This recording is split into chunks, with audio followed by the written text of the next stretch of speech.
Wednesday, the 26th of June, day 264 of the October 7th war. A short update from me, and then over to your questions. You know, we know what we're fighting for in this war, the return of all of our hostages, 120 of them.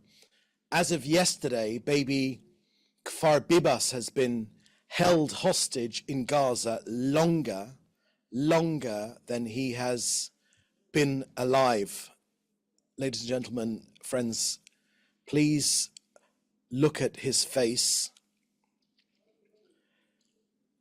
This is why we are dismantling Hamas's governing and military capabilities, and that's why we are removing the terrorist threat to Israel. We've been consistent all the way through. The framework proposed by Israel was given the blessing of President Biden, and we will return the residents of the South and the North safely to their homes. In the words of the Prime Minister, quote, "Nothing will stop us," end quote.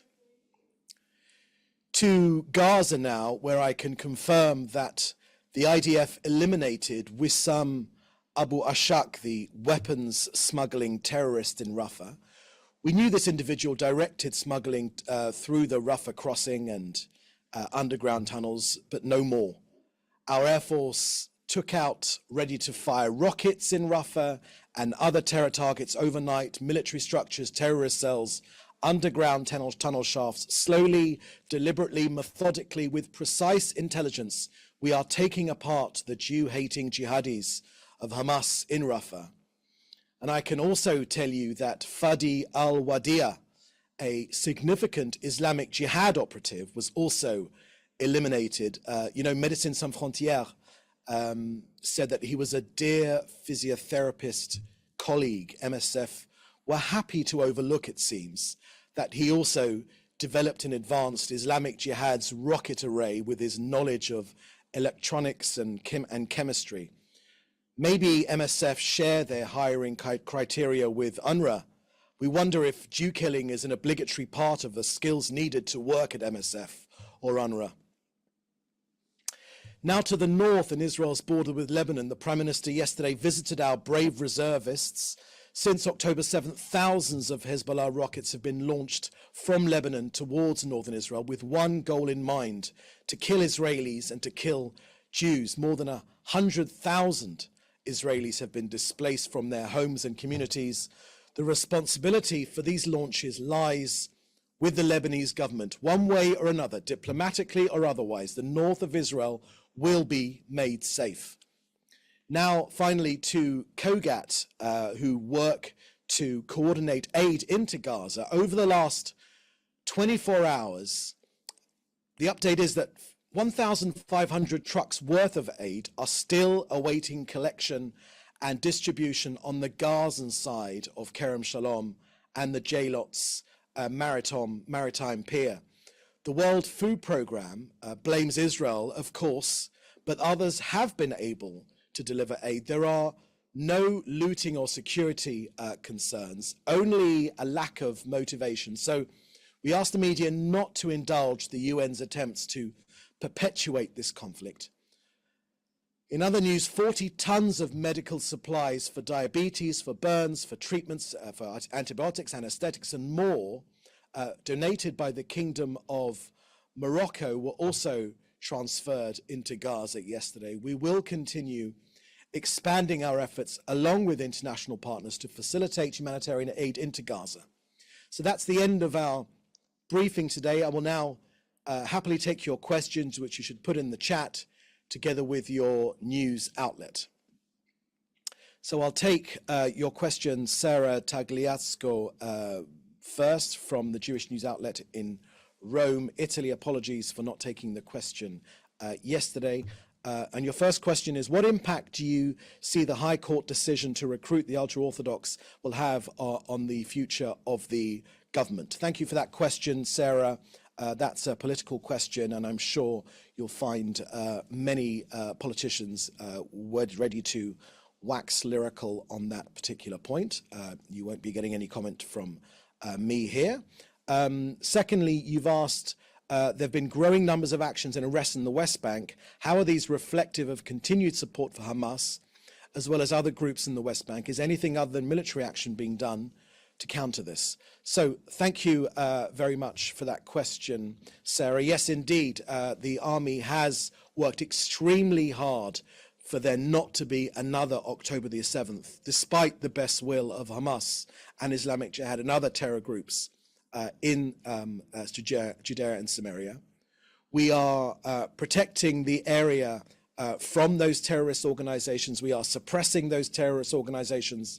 Of course, we know that since October the 7th, the Palestinian Authority, although it's almost 9 months now, almost 9 months, the Palestinian Authority, which runs the lives of the overwhelming majority of Palestinians inside the West Bank and Gaza and Judea and Samaria, they have not found one moment, not one moment in the last 9 months to simply condemn the terrorist acts of Hamas and their supporters in Gaza when they broke through our borders on October the 7th. None of us here in Israel can forgive that fact. And we know that when it comes to creating a new reality for Gazans, it's extremely difficult to imagine how the Palestinian Authority that cannot condemn these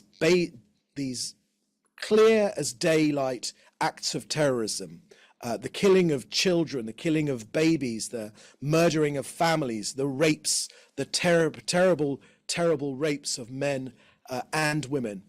None of us here in Israel can forgive the Palestinian Authority for not finding the time to condemn those acts. The Palestinian Authority needs to play a much larger role in not encouraging terrorism as they do in their schools, with their pay to slay policy, with their encouraging terrorism, glorifying terrorists.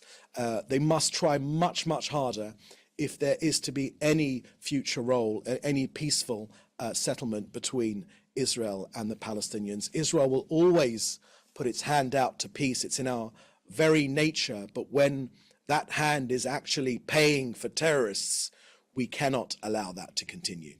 So yes, of course, we will continue to suppress those who wish to kill us in the West Bank and Gaza and Judea and Samaria. We will take down those terrorist authorities, and we will do that effectively, and we have done that effectively, and that will continue in the absence of the Palestinian Authority taking on the role where they were designed to do, running their people's lives, but also ensuring that there was peace between the two peoples.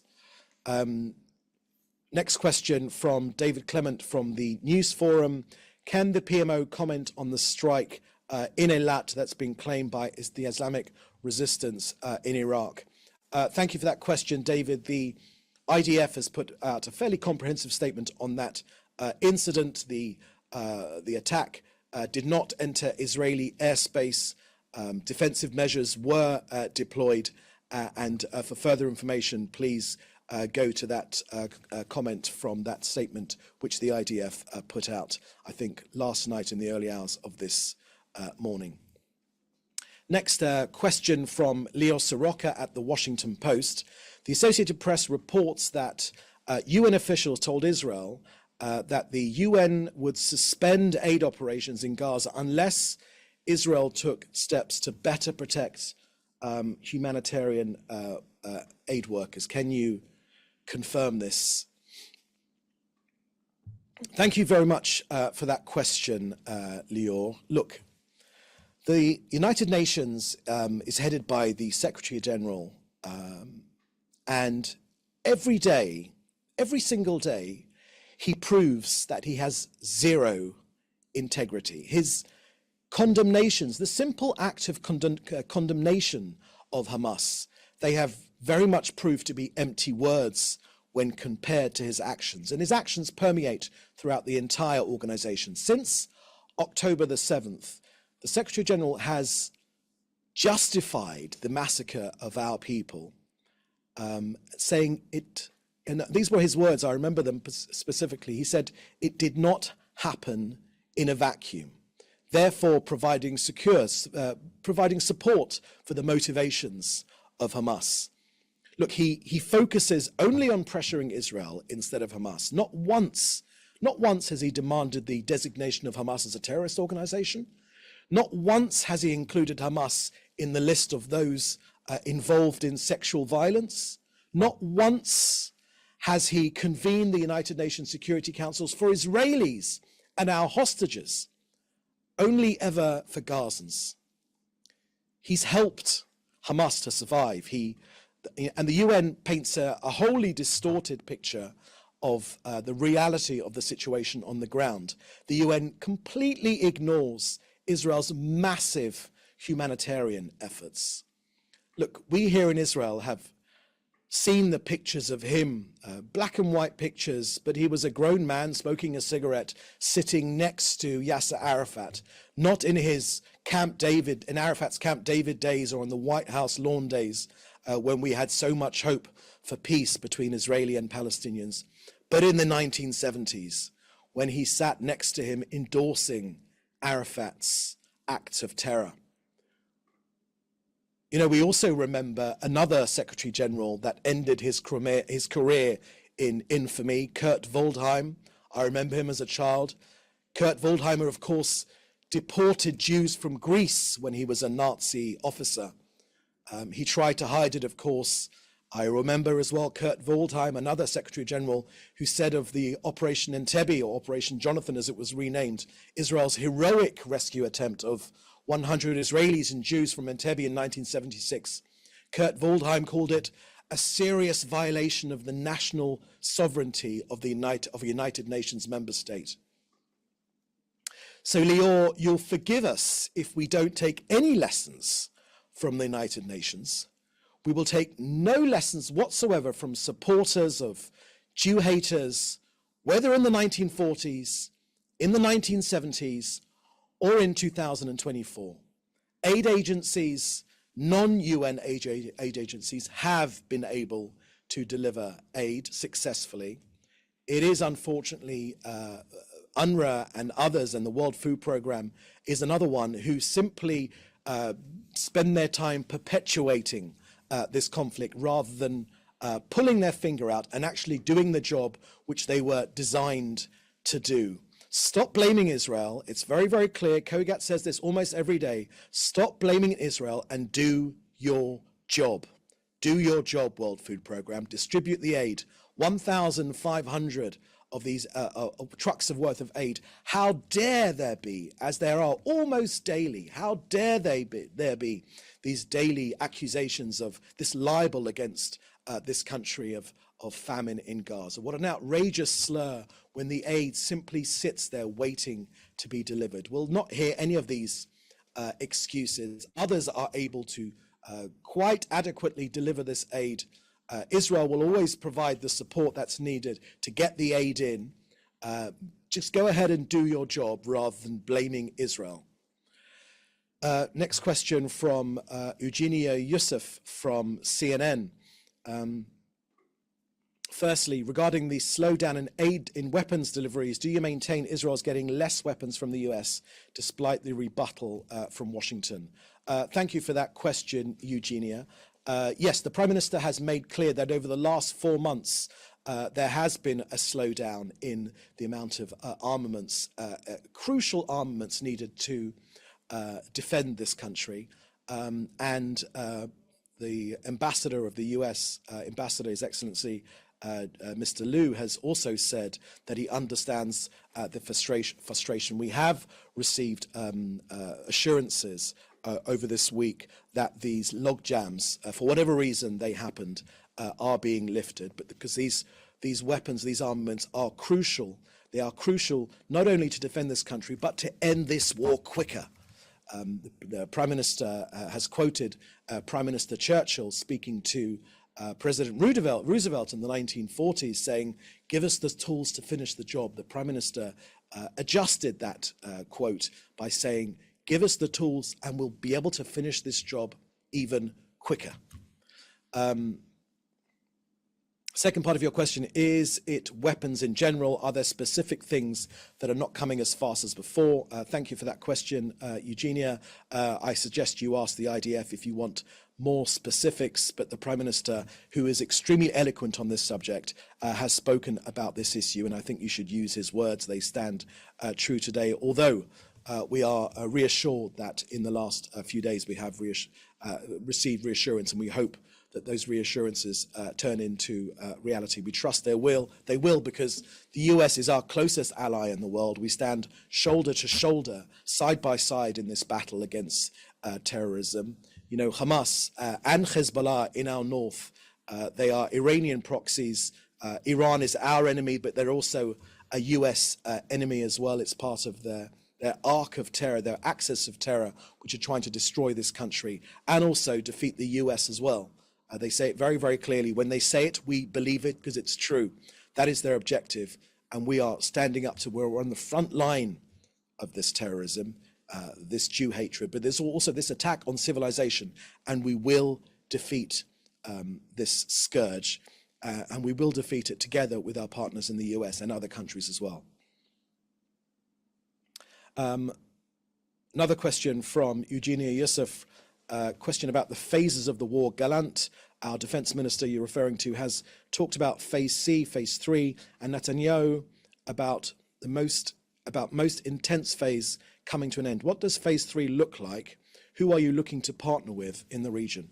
Thank you for that. I would point you to the comments made in the Knesset the night before last when the Prime Minister spoke comprehensively about coming to the end of defeating Hamas, the Hamas Rafah battalion, which we're coming close to doing. We have dealt a fatal blow towards those terrorists, and we are taking them down. We are indeed looking for Gazans who do not wish for Israel to be destroyed, to be able to run Gaza the day after Hamas. But of course, the day after Hamas means that Hamas must be comprehensively defeated, which we are doing. We do not mean that every single Hamas terrorist needs to be eliminated in the same way that towards the end of the Second World War, not every single Nazi was eliminated. But the Allies dismantled their ability to wage war and were able to end the war with the defeat of Germany. And we see the same scenario in Gaza as well. We are defeating Hamas militarily and their governing capabilities. You know, people tell us all the time, you can't destroy an ideology. Well, you know, there are still Nazis today walking around. As Ron Dermer, our minister in the government, has said quite clearly, there are still Nazis marching around certain parts of the US carrying tiki torches from Bed Bath and Beyond. Nazism still exists. The far-right ideas of fascism still exist, but they're not able to wage war upon decent democracies. And that's the same way we feel about Hamas. We want civilians who are not Gazans that wish to destroy this country to run the lives of Gazans. And we are looking for countries in our region who wish to see a better future for ordinary Gazans. We want to get to a stage where we're not having this war every 18 months or 2 years. This is a war to be able to eliminate the scourge of Hamas so that Gazans can live safely in their own homes and Israelis can live safely in their own homes, safe in the knowledge that they won't go to bed on a Friday evening and wake up at 6:30 a.m. with Hamas gunmen bursting into their bedrooms and spraying their children's and their rooms with automatic gunfire in Israeli sovereign territory. Next question, is the IDF moving troops up north? Does a possible de-intensification in Gaza mean the start of a war, of a Lebanon offensive? Thank you for that question, Eugenia. I would again point you to the remarks made by the Prime Minister in his speech to the Knesset the night before last. It's available on the Prime Minister's website, and you can see our plans. In terms of the Prime Minister visited some of our reservists up north yesterday, as I referred to in our comments, our brave reservists who have borne such a heavy burden in this war, some of them serving for 200 days And I also pay tribute here, and all of us here in the government pay tribute to the families of these reservists who have very often been living without a parent for many, many days, sometimes 200 days. These reservists have left their homes, they have left their businesses, they've left their families as well to be able to serve, to protect this country.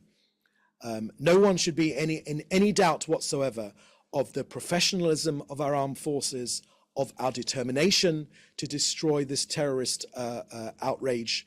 And one way or another, through diplomacy or otherwise, our people will be allowed to return to their homes in the north. We've talked about between 60 and 100,000 internally displaced people. That is an outrage no country on earth would allow. Just imagine if the border with Canada, for instance, had to be cleared away within a 10-mile radius from any civilians because of attacks, rocket attacks from Canada or from Mexico. No country would put up with this, and we will not put up with it. One way or another, this terrorist scourge will be stood up to. There are very clear United Nations resolutions, very, very clear United Nations resolutions.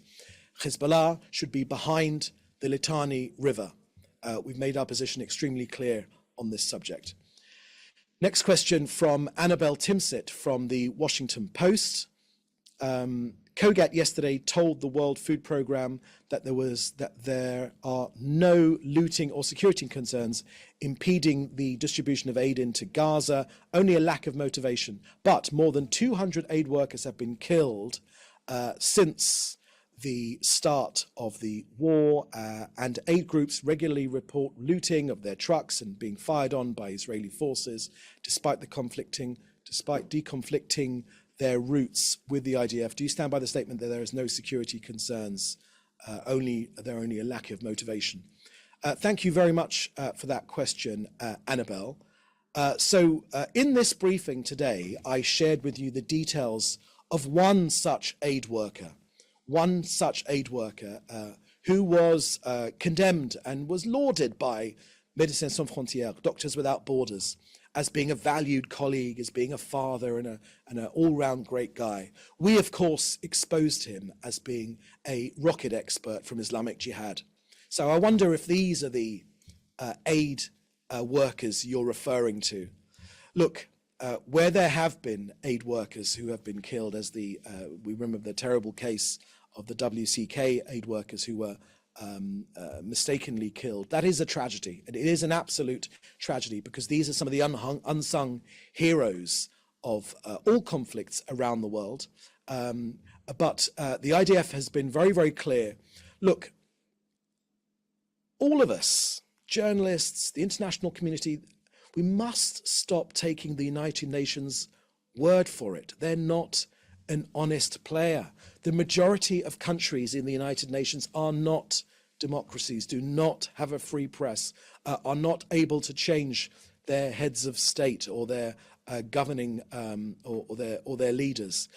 So this blindly taking the United Nations word for it, I've made a pretty comprehensive statement today about some of the failings of the United Nations, and we must stop this halo around the United Nations of there being a force for good. Unfortunately, in many, many cases, they are not a force for good. In this case, in this conflict, they have perpetuated this conflict. They've kept feeding UNRWA in UNRWA schools to ordinary Gazans. They've kept telling them about the virtues of Jew hatred. They've talked to them about the virtues of the way to get salvation is through dying, killing Jews. It's a death cult, and they have perpetuated this image inside their schools till today. Every day, the IDF releases evidence of weapons caches, Hamas terrorists, Islamic Jihad terrorists hiding inside UNRWA facilities. I don't need to tell you about the UNRWA server farm, the UNRWA headquarters, which stood just above the Hamas server farm and gave it electricity. So look, this is an honest appeal to journalists to stop taking the United Nations word for it. Start investigating, educate yourselves, give your readers and your viewers of your media not this sort of, they're just do-gooders trying to do a good job. We wish that was the case. We're looking for partners like that who do wish to end this conflict, who do wish to provide a better future for ordinary Palestinians, not a future that involves them destroying Israel and some mythical idea about returning to Jaffa and Haifa, which will never, ever, ever happen. So I ask you, please, to really look into the reality of the United Nations. I've seen so much footage. We've all of us here seen so much footage of where, there's a sort of soft play for anyone working for the United Nations. We've exposed so many of them as being active in Hamas. In today's briefing, we've talked about officials in Médecins Sans Frontières, and we are constantly bombarded with this question: you've killed, aid workers, etc. Where we have, it is wrong, and there was genuine grief in this country when those WCK aid workers were mistakenly killed. But in so many of these instances, they are terrorists simply hiding behind this aid worker badge. And the same, unfortunately, goes for many of these supposed journalists who have been killed in this conflict. They are moonlighting as terrorist supporters. There are pictures of Al Jazeera journalists who also happen to share pictures on their social media embracing Sinwar, the butcher of Gaza, the orchestrator of this war, embracing him. What an outrage. So please do your homework. Next question from Joel Pollack from Breitbart News. What is Israel's reaction to the US Secretary of State Blinken's meeting with the foreign minister of the Maldives and publishing a photo with him on Tuesday, even as the Maldives is excluding Israelis from entering that country and trying to narrow that ban to apply specifically to Israeli Jews? Thank you for that question, Joel. Look, any questions about the actions of the Secretary of State Blinken should be put directly to him and the State Department. He is responsible for the State Department. I cannot possibly speak for him. I can speak to the Maldives, this outrageous exclusion of Jews. So the Maldives is now Jew-free, There was Judenrein was the way that the Germans called it. I wonder if the Maldives will also use that phrase, Jew-free. But of course, they didn't think about the 2 million Israeli Arabs who happily live in this country as equal citizens. I don't say by any means it is without issue. There are issues which need to constantly be addressed about equality in this country.